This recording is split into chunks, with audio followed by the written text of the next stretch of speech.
invisible audience. There was some interest in me posting a larger painting process for the Northern Lights painting, so here's that. I'm doing this one in acrylic rather than gouache, and right away you'll notice some differences in the process. First of all, most noticeably, my acrylic utensils are rough. I've had them a lot longer, and acrylic is a bit harder on brushes, and particularly palettes, than water-soluble gouache is. So from the get-go, this process promises to be a lot messier than the gouache version.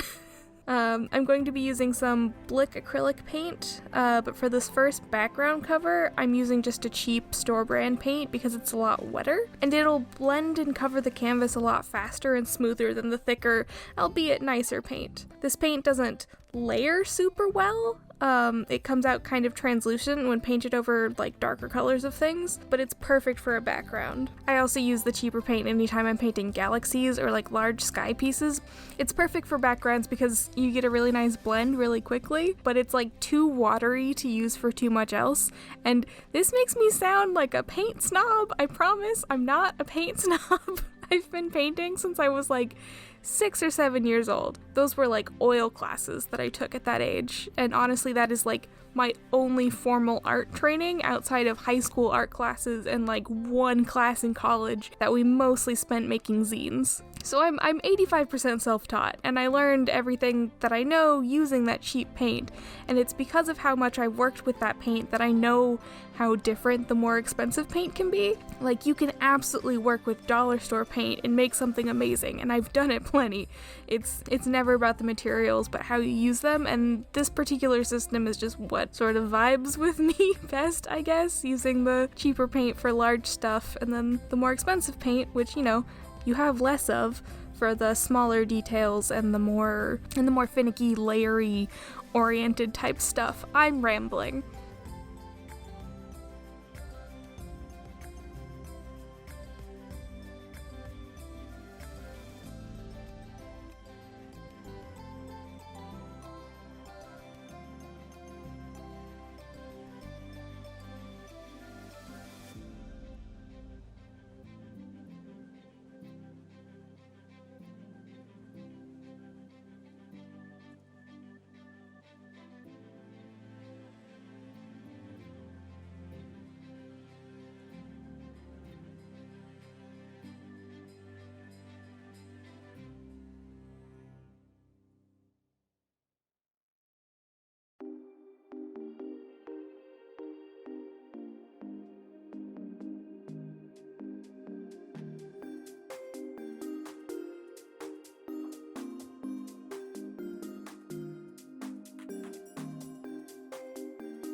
Anyway, once that background is dried, I came in and filled in a horizon line with some mountains. Then I started filling in the lines where I wanted the auroras to be. I started with a green, and then I added some yellow, and then simply dry brushed the paint globs upwards to have them fade up into the sky, and that's the basic technique that I use for all of the Northern Lights. Just putting down globs of paint in various colors sort of in a line, and then brushing them upwards. On occasion I'll come in with a little bit of water on my brush to get a little bit smoother blend, but to keep the colors vibrant, I mostly keep it dry. Watered down acrylic tends to lose its brightness.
And once I've got the lights good enough, I come in with some white. Again, this is just the cheap store brand type of paint because it flicks off the brush really nicely.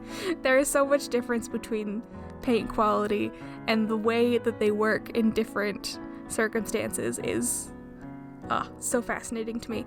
So this is a super cheap paint. Use just like a stiff bristled brush and just a little bit of that sort of wet paint, and then just flick it with my finger to scatter stars across the skies. And I come in after and then blend in the stars that landed over the auroras to make sure that they look like they're closer instead of the stars being in front of them. And the little bits of white make them a little bit brighter. Then I'm coming in with a dry brush again and adding some snow to the top of the mountains and hills.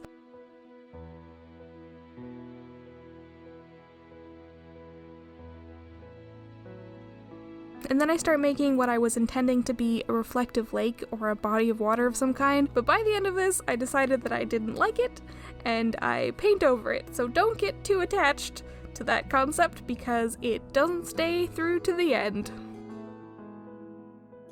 A lot of this groundwork ends up getting covered over actually, but it helps to know where your bases are at when you start.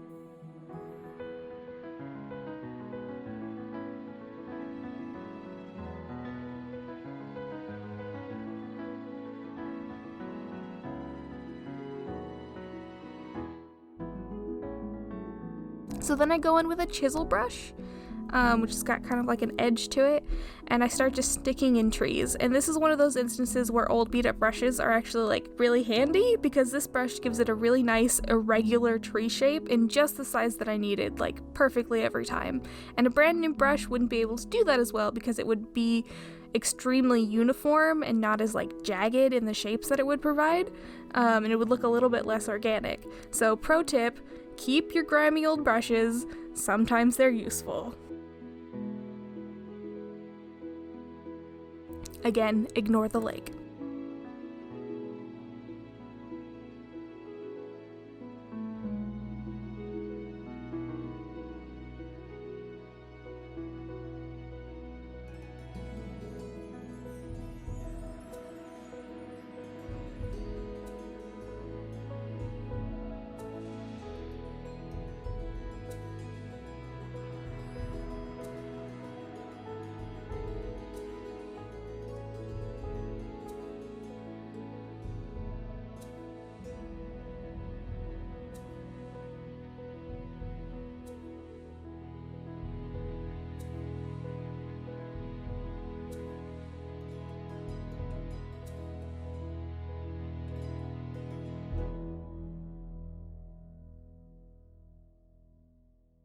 So using that same chisel brush, I'm just marking in some larger trees in the foreground.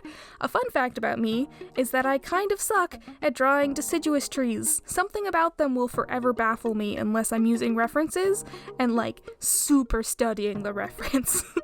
But I can block out a pine tree like in my sleep. Why is this the case? I have no idea.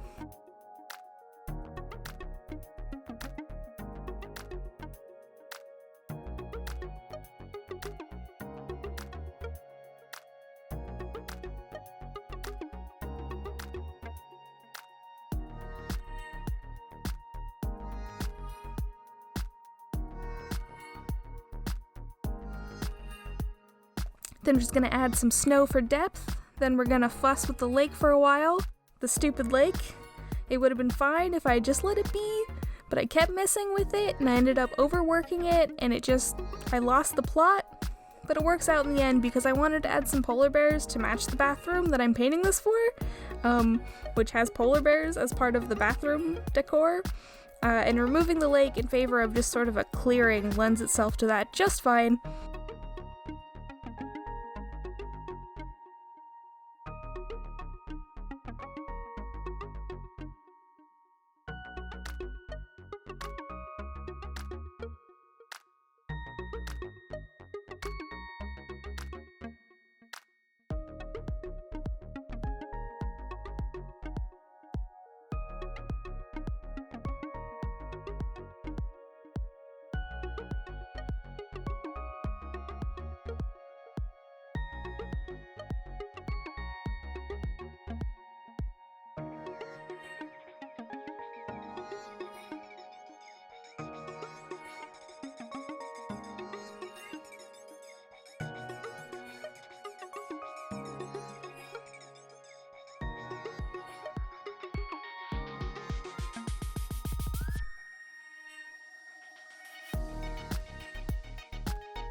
And once I get those in there, it'll be pretty much done. I do apologize for the glare that has been throughout this whole thing. Gouache has a matte finish, which lends itself to videos better, but acrylic has like this shiny finish, which is harder for my camera to capture, so this is really a struggle for me.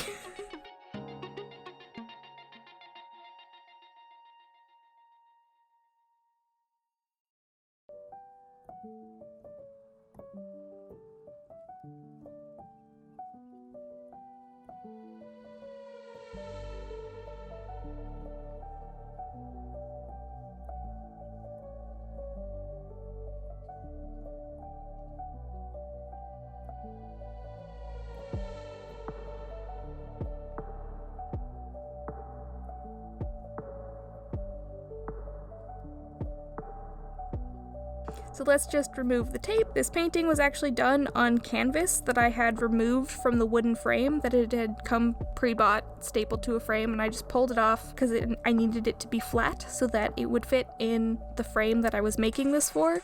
My mom got a frame as a gift and she needed something to put in it because she thought it would look cute in her bathroom, so I said that I would paint this for her, but it needed to be flat so it would fit in the frame.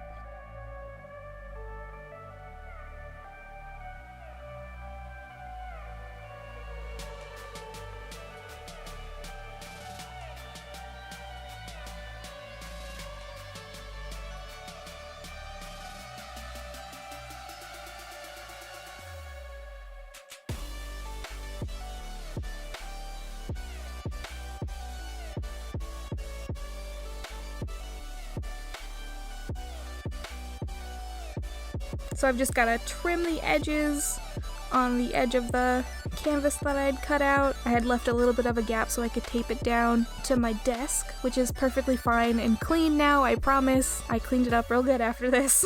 I know it looks messy now. It's okay.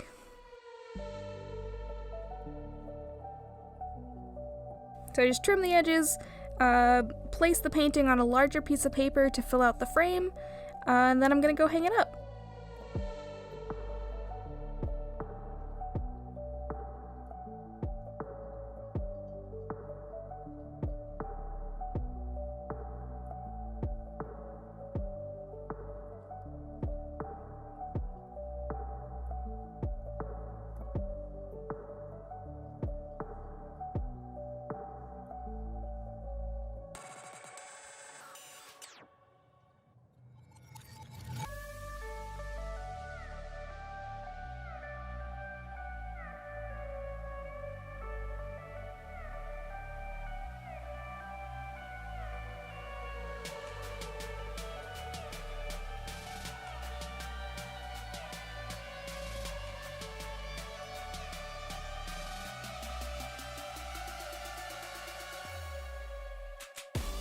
And before I show you the final painting that's up on the wall, I wanted to show you how the bathroom looks.